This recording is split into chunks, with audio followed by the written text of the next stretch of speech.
What's up, everyone? Welcome back to this edition of the GASO Cast. Got Lyndon, got Blue, got Michael Timmons here. A lot's happened since the last time we were on an official one of these GASO Casts. We had the state tournament down in San Antonio when we had our first GASO King of the Court. So we'll get talking about both of those. But before we get started, housekeeping. G1 series. We had a great call with all of our G1 program directors last week.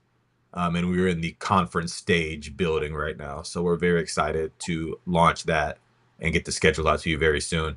Our next GASO, two cities, one GASO, April 3rd and 4th. I mean, we're pretty dang close to full. Blue, would you say?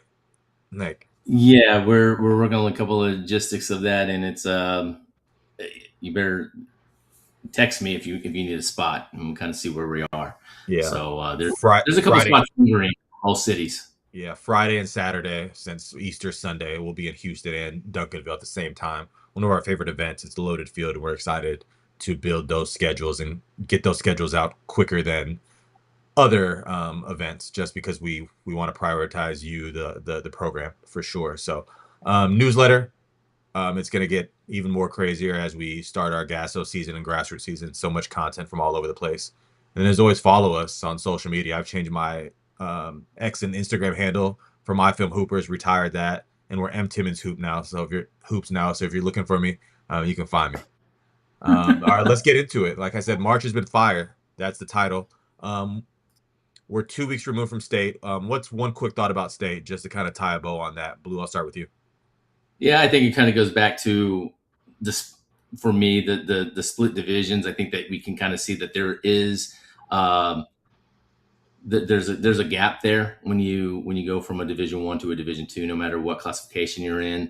I think I'm gonna, as I kind of see everybody and along the way here, I may just ask some questions. If the people that actually were in the Final Four, then the semifinals, what were their thoughts about it being split? Were they like more the traditional or of way of one champion to be crowned? I think that we're kind of past that in some sense because we know that there's no thought of changing it back to the old one. But just to kind of get, I think, some closure on all of it would be nice. I mean, there's the circulation of when the contract is done in San Antonio to move it to probably Dickies and. Just what's going to happen with the regional finals? Are they going to go back to a more traditional regional weekend? Yeah, there's a lot. There's a lot brewing. I think UIL's done a great job of collectively hearing everybody's um, thoughts on this, and they're gonna go make it better. For sure. Lyndon? Yeah, put a lot of my thoughts into the state tournament and what the experience, what the challenges that Blue kind of alluded to that the UIL is facing with it in the newsletter last week. But real quick, my one shining moment from the high school season. Let's give a shout out to Little Elm because we didn't really get to talk about them on one of our quick Gasso casts. They're kind of turning off the lights and pushing us out the door. And driving back north on 35 was not fun after a full 3 days of state basketball. But Little Elm, 6A D2 state champions, and Candler and Weems, like that duo. I mean, salute to those guys because they may not have the national star power or the ranking by their name on the national boards, but these two were showtime every time they took the floor. And this was a truly dominant playoff run. The Cy Springs in the semifinals was the closest game that they had, the only one that was by single digits. And it just felt like in the Alamo Dome, every time, somebody from Westlake would take one dribble too many, it was we out and turned into a dunk or a good shot on the other end. Ian Berry was big, Eli Begans, these familiar names who have just really been, just a really good high school group of players over the last couple of years. And I'm excited to see what they can do in the future. So shout out Lil M, shout out Coach Barnett, first state championship in school history. No, yeah, congrats to them. What I'll say is that there was a lot of conversations on social media about DFW over everybody and questions to me like, what's making DFW special in these moments? And just being there live for 3 days, it's the teams that won, the depth on those rosters just to make. And unfortunately, these days, the simple winning plays aren't as spotlighted. But with no shot clock, each possession matters. So there was a lot of loose balls. There's a lot of putback layups.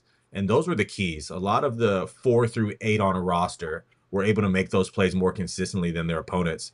And when you have these shorter games, longer possessions, um, those plays matter even more.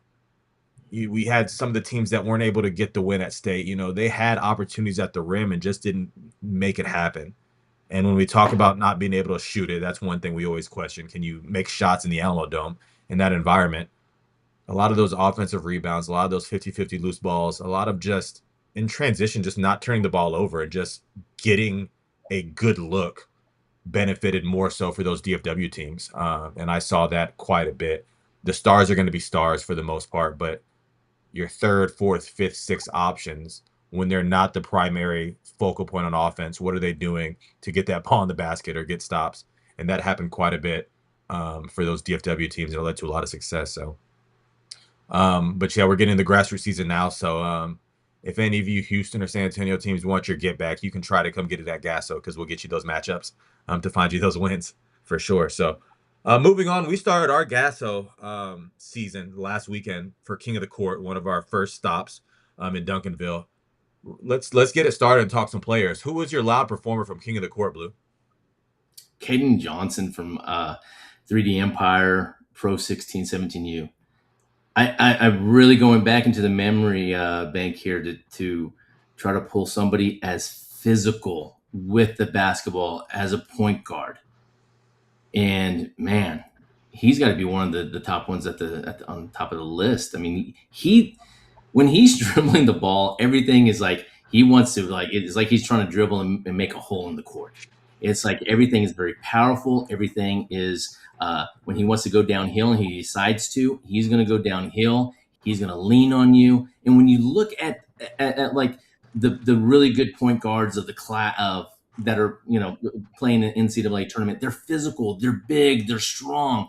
He's out there also on the perimeter after he gives up the ball, and he's playing through some action. He's getting open, not just standing there, with his hands open, going, "Hey, give me the ball, give me the ball back." He's moving. He's hitting threes off of the dribble. He's hitting threes off the catch and shoot, but also coming off some of that action to get the ball back and really make things happen. So I'm very, very intrigued. I'm very interested to see where his game is really headed, because this is one that I'm paying really close attention to, because I think that he has gotten to a different level, and the physicality is something that just absolutely helps.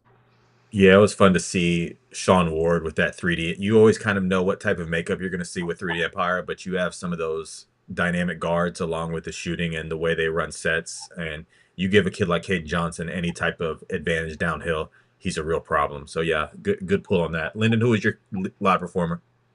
Yeah, let's go with Devin Buckley for GOAT Elite. Led his team to a championship in one of our NBA brackets this weekend. And every time I was on his court, making shots, just somebody who looks comfortable in whatever setting, whether it's half court transition, decision making, really pesky on defense and slippery with the ball, getting paint touches, and then knocking down shots from the outside. I thought it was a really complete weekend from a kid who's on his way on the move in 2028. Yeah, for me, Curtis Hargrave of Bonafide out of El Paso Andress. I made that joke of Saturday morning when the whole March Madness dynamic was, oh, look where these college teams have to fly out to and get to. And Bonafide came right into Duncanville off whatever that trip is from El Paso and got busy popping teams all weekend and got to the championship in their bracket. But Curtis Hargrave, every time you looked at him, it was just always in control, physical frame, and sometimes physical frame knows you're physical and you can run over some people, but he knows how to use his body and finish through contact. Was really good in transition, playing above the rim.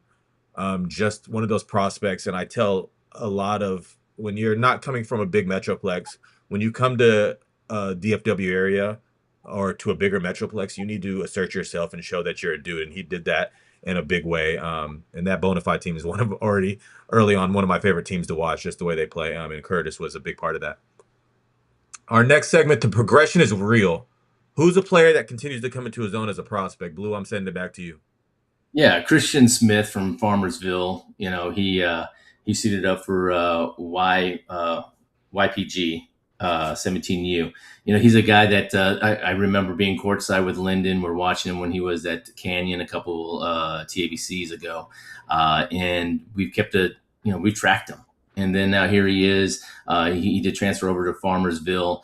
And he's a tough little guard. I mean, he's 6 foot lefty that can really get after you in transition and pull up and hit mid-range jumpers, hit the three-pointer. He wants to attack the rim. He's got everything going for him, and he's very fast. I like that progression is happening at the right time as he's going to head into his the summer of his senior year, and he has shown us that he can be a guy that you can lean on to be the main focal point of a team. And I think that this weekend he played that role to a T, and he can really score it. But then on defensively, when he wants to get the pressure and apply it to you, he's going to go do that too. I mean, he's just not just an offensive guy. He's going to play both ways, and I just like where his maturity is heading. His the way he can think the game a little bit is starting to evolve, and I think that he's just he goes out there and he wants to be that guy that's going to play both sides of the ball and beat you offensively and get going on defense.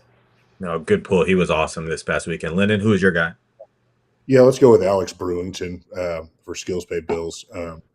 Just it almost feels like if you told me he was getting 8 minutes a game on that 40-0 Plano East team a few years back, I would have believed you, because he just kind of has that that dog, relentless, can guard you 94 feet, and then isn't afraid to go get his when it's time to call his own number like he did. One of the most memorable stretches of the weekend was him. They're down 3 in the final minute, and he scores 4 points in about 20 seconds to end up winning the game for them with a tough turnaround, gets a steal, and then it's a finish at the rim, and they win the game.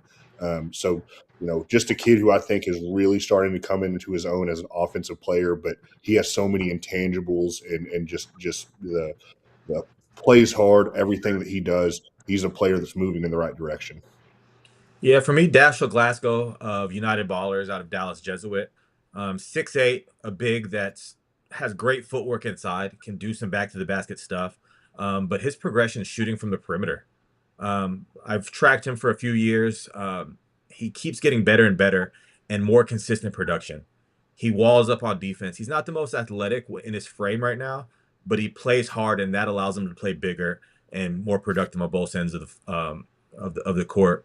But just his footwork inside, he's starting to have that second touch, that second bounce, to where if he misses a shot, he's able to get his own and put back. It's just at 6'8", he has a lot more of those no-nonsense baskets because I'm bigger than you.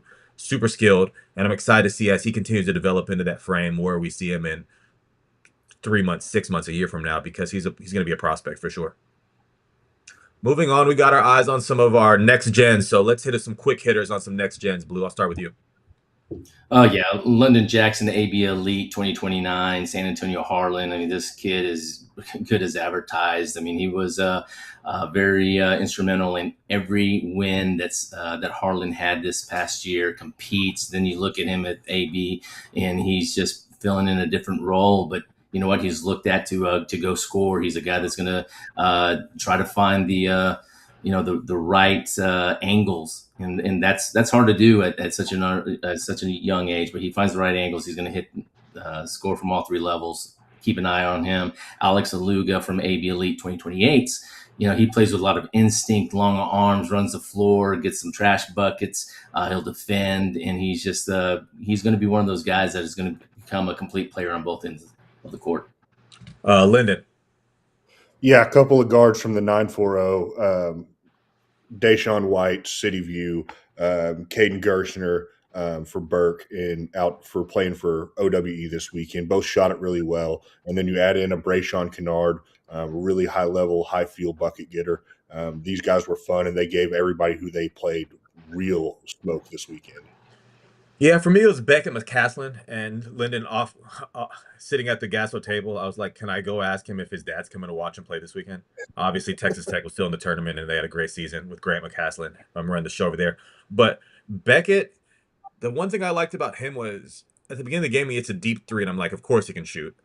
So then you're kind of like, if you don't watch and you walk away, you're like, oh, he's a shooter. But then you see him in the pick and roll and the skill and the feel he has with a smaller guard, able to make every pass. And then as soon as he scores interior or makes a pass, he's right there 94 feet guarding.